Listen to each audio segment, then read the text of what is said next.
An unscientific gender ideology has infiltrated our schools, government, and gay community. The hard-earned rights, identity, and support earned by our gay community have been hijacked by an unscientific gender ideology that proposes that there are more than two genders, and it's pushing this agenda through our government, schools, and mainstream media. Within sex research in particular, I feel like sex research was the canary in the coal mine, because we saw this coming decades ago in that one professor, Michael Bailey at Northwestern University, there's been a long history that's ugly between sex researchers and transgender activists. And Michael Bailey wrote a book, I think it was 2003, that really enraged some activists. And I have to say, trans activists don't speak for all transgender people. I have many trans people who've reached out to me over the years telling me that they actually agree with me. But I feel activists tend to be the most vocal. They tend to be the most aggressive. And so after researchers saw what happened to Mike, in the book I talk about the things that they did to him. Some of them were very unethical, and they really tried to ruin him professionally and his personal reputation as well. And so after that, people said, well, I'm not touching the subject because it's just not worth it. And so anyone who has tried to counter trans activists since then also face really serious, repercussions. So I think that's been part of it. And I think also more broadly with this ideology, that students are being taught this and they graduate, they go out into the real world, they get jobs. And a lot of people, even 5 years ago, I would say, dismissed a lot of this ideology, especially around gender. They would say, that's only in academia. That is not something that's actually going to affect me in my, real life. But here it is now. It affects everybody. There's no way that this is not affecting you. I think it's just a question of how much do you pay attention to it. People send me messages. They tell me about when they have training at work. They tell me about their kids' education. Like at the book, I don't just talk about transitioning children. I talk about the idea that gender is not a social construct. It is not a spectrum. I talk about how there is a relation between gender identity and sexual orientation, which you're also supposed to not say, apparently. I talk about sex differences, and these are all things that are considered taboo, and I don't understand. I don't understand why we can't just have a fact-based conversation. We're not saying that this information justifies discrimination against people. In fact, I'm always very clear to say that it doesn't. Well, I think this is one of the reasons why you're so important, because you're obviously a very intelligent, kind person, and you're not a hateful person, and you're not in any way discriminating. You're looking at this as a scientist, and you're looking at this as a person who is very frustrated by the fact that you can't discuss science, particularly when it comes to really critical aspects of people's lives, which is sex and gender.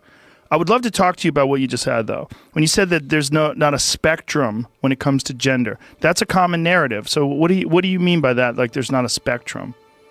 So there are two genders. And so gender, for 99% of us, our biological sex is our gender. Biological sex is determined by gametes, which are either eggs or sperm.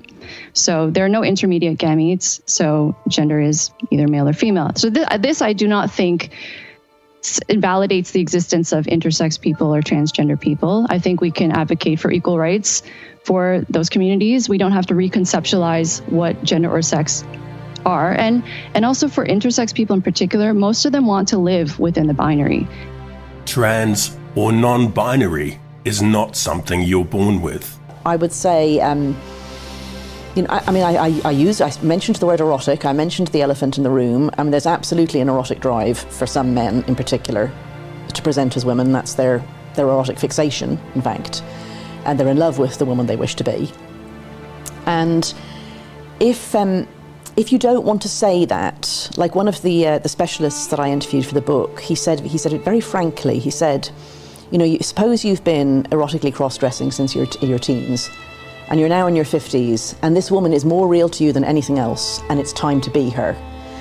And you walk into work and you say, I've been masturbating in my wife's knickers since I got married. It's time to wear them all the time. That's not going to go down well. But if you go in and you say, I have always been a woman inside, and now it's time, I can't hide that fact about me anymore, that fits much better into this long-run history of, black liberation, women's liberation, gay liberation. Yeah, I see. It's got us jumping on this much more respectable. But also a strong feeling of progress, the sort of arc of progress bend slowly, but that sort of thing. It feels like part of that, even though it's a very different thing. So then what do you have to say and do to make that plausible, that actually there's a woman inside and that's the real person that you are? Because it's a very bizarre claim. Well, you have to have always been that way. And if you've always been that way, then there are children who are trans. Right. So there have got to be people born this way, and that's children. And that contradicts what we already knew about how people develop a transgender identity. It's not something you're born with. Like, people tend to think, oh, there's probably a bit of your brain, you've probably got a lady brain in a man body or something. There's no evidence of that. In fact, there's evidence that it's not true. Where does the idea of gender ideology come from? James Younger's case reminds me a lot of another story that happened in the 1960s called the John Jones Study. And personally, I think it deserves way more airtime as a cautionary tale about the ramifications of forcing gender identity concepts onto children. So listen up, because almost all of you are going to hate this. In 1965, two twin boys called Bruce and Brian Reimer were born in Winnipeg, Canada. In order to alleviate a medical problem, at 8 months old, both of the boys were circumcised. The doctor performing the procedure used an electrocautery needle, which looks like this, instead of a scalpel, and accidentally burned off the majority of baby Bruce's penis. And every man watching this cringed just now. Not really knowing what to do or how to handle this, Bruce's parents decided to consult a leading expert in gender identity, psychologist John Money, who basically told them that the best course of action for this situation would be to medically transition their child Bruce from a boy to a girl. They then proceeded to do this using surgical, hormonal, and psychological therapies, and basically chemically castrated their son. Actually, that's a lie. They didn't just chemically castrate him, they fully removed his testicles. Like, good job, Mom and Dad.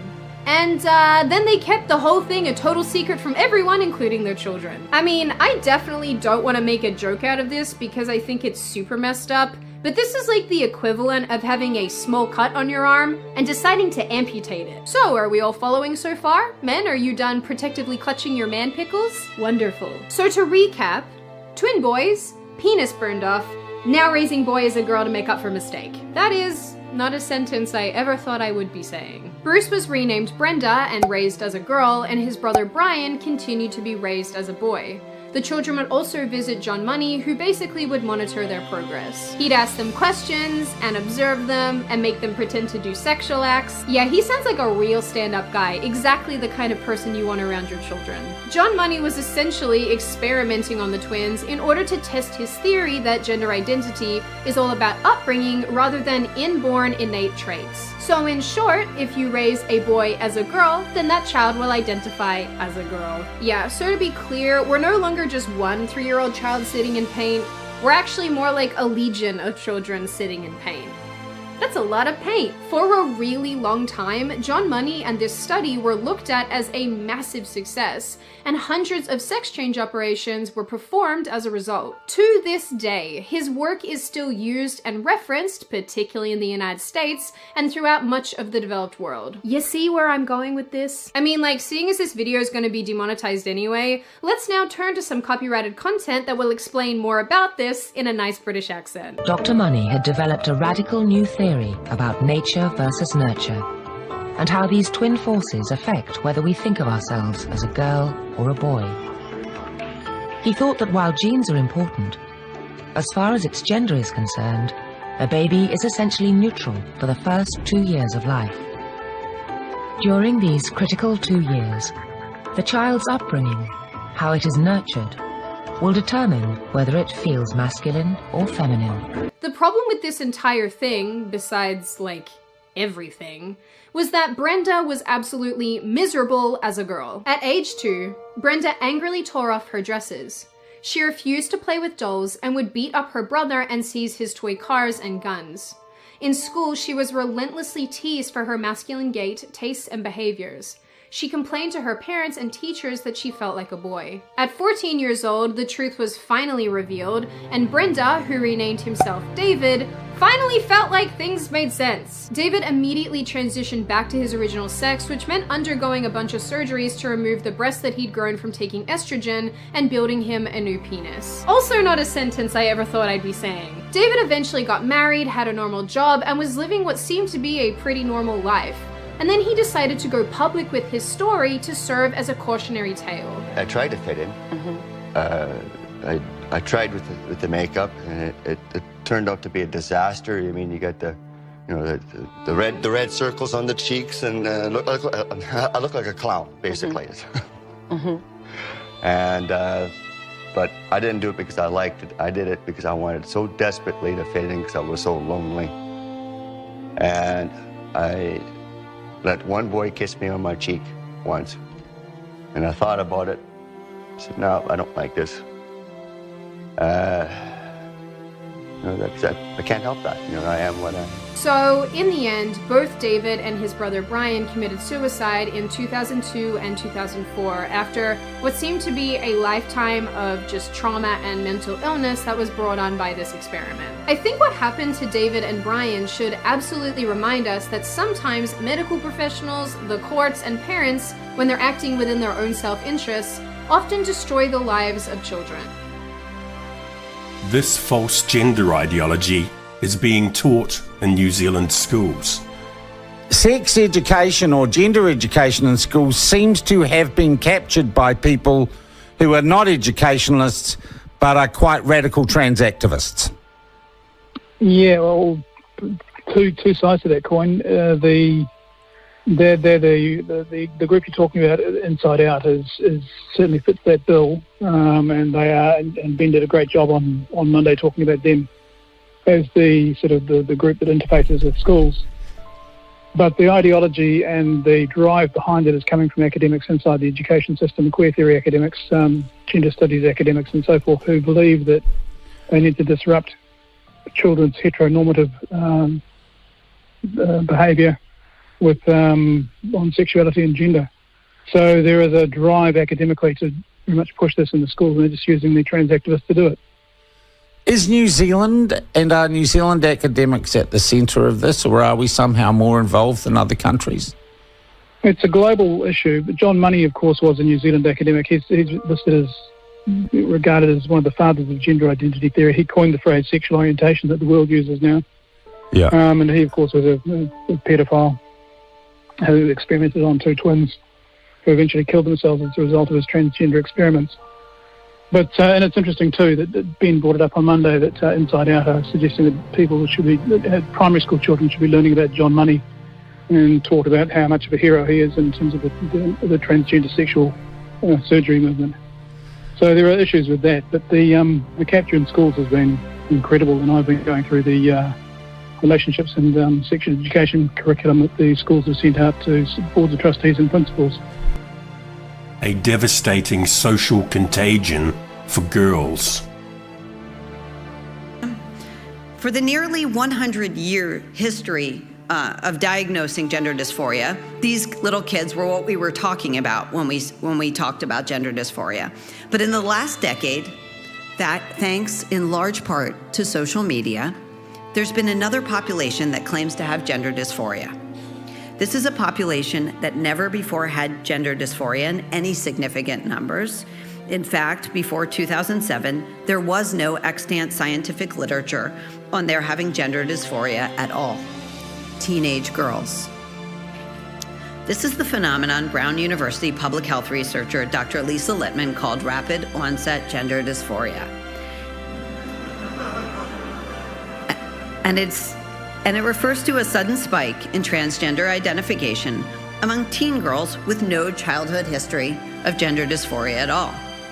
Not only have the rates of these girls claiming trans identification risen dramatically in the US and all across the West, over 4,400% rise in teen girls presenting for gender treatment at the UK's National Gender Clinic, for instance. But teenage girls are now the leading demographic of those claiming to have gender dysphoria. What's going on?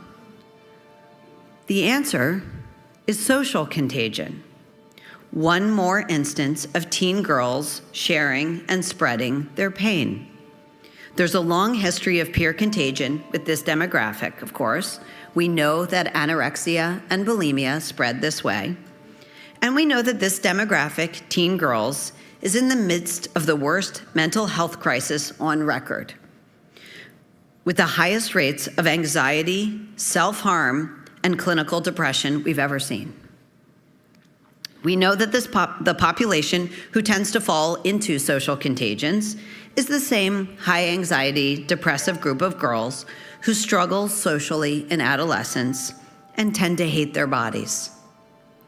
Add to that a school environment where you can achieve immediate valorization and popularity by declaring a trans identity, and of course, the delicious temptation to stick it to mom. Add further the great many trans social media influencers who can't wait to convince troubled teen girls that identifying as trans and starting a course of testosterone will cure all of their problems. What you're saying here, although it's backed by the literature, it's obvious you have an expertise in this area, that this is labeled as transphobic. Yeah, this is a transphobic Well, it's even worse conversation. than that, because the data, and this was known, let's say 10 years ago before this all became an issue. Ken Zucker in Toronto, he was the world's leading authority on transgenderism. He divided it into two parts. There's the autogynephilic types. Those are the guys who get sexual kicks from dressing up in women's clothing and then go do drag queen story hour. Say, well, we're just, pristine and pure. It's like, no, you're not. You're getting a sexual kick from dressing up in women's clothing. And let's not bloody well forget it. And you can't even say that now, but every clinician worth his salt knew that for decades. And then there's another subpopulation, and those are usually gender non-conforming kids. And, like a conservative skeptic might say there's no such thing. It's like, no, there is. So your typical gender non-conforming kid would be the perfect target for this, would be feminine boy or a masculine girl who's high in trait openness, so has kind of a mutable identity, who's also high in neuroticism. And there's lots of kids like that.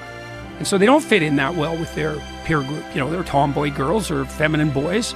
And then if you track a lot of them, some of them develop body dysmorphia. They're not very happy with themselves at puberty because they don't fit in.